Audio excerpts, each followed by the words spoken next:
Voici dans We Love Cinéma, rendez-vous avec Hélène Caté et Bruno Forzani, dont le nouveau film Reflet dans un diamant mort avec Yannick Renier et Koen de Bao était présenté en compétition à Berlin.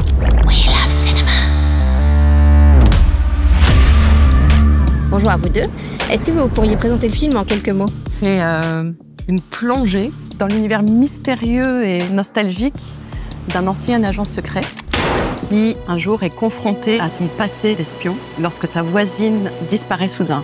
On a essayé de construire le film, non pas de manière cérébrale, mais vraiment de manière physique, pour faire vraiment une expérience sensorielle.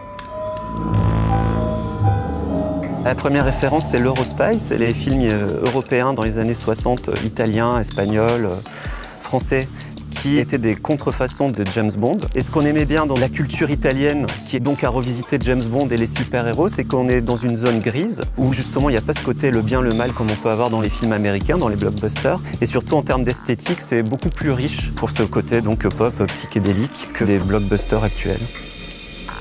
On a pensé le récit comme un diamant, où on a construit l'histoire avec plusieurs couches thématiques et narratives. Et quand tu regardes le diamant, tu as plein de facettes. Et quand tu regardes le film, tu peux voir le film de différentes manières. Donc chacun va avoir quelque part sa manière d'interpréter le film. Après, un des grands challenges, c'était de trouver John, donc un équivalent francophone belge de James Bond. Et donc on a rencontré Yannick Renier. On a fait des essais avec lui. Il avait toutes les palettes de jeux qu'il fallait pour faire le rôle.